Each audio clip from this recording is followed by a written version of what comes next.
И така, здравейте, приятели. Направи грешка. Нищо. Снимам ли се? Снимам яко. Днеска ще ви покажа как да се инсталирате. Започвам нова поредица. И днеска ще ви покажа как да се инсталирате TeXturePack. Така, влизате в Google Play. Защо не ми зарежда?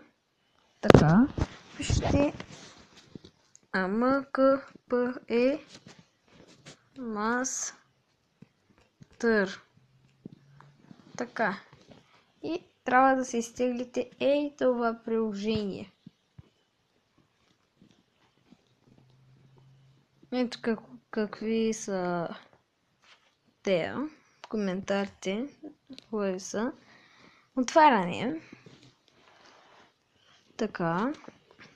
Ама това мисля, че става само за тая Майнкрафт, кажете. Pocket Edition. Зато и не става за крафтинг.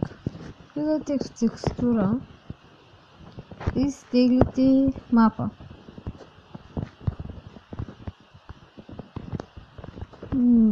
Например, ще изтегля. Ей, той е. Тъй, антиплей. И сега ще ви покажа още какво прави. Какво трябва да стане. Не е само едно нещо. Не знам защо те не го изписва, въпреки че няма.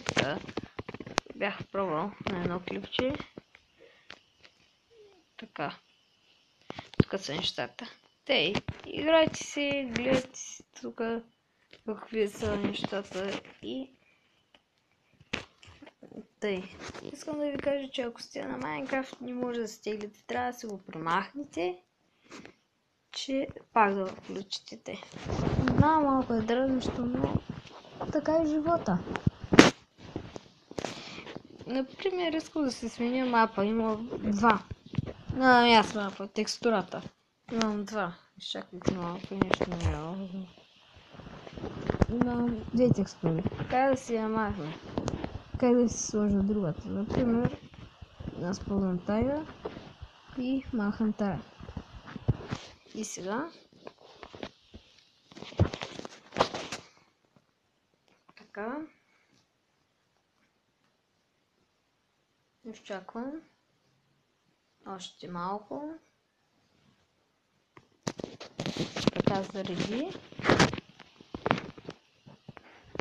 И ето. Други.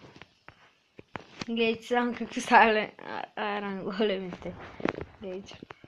Гледайте. Всичко на 100. Бам! 100 живота ги отнимам. Само един удар. И това исках да ви покажа как да си изтеглите и смените текстурата с това приложение. Чао!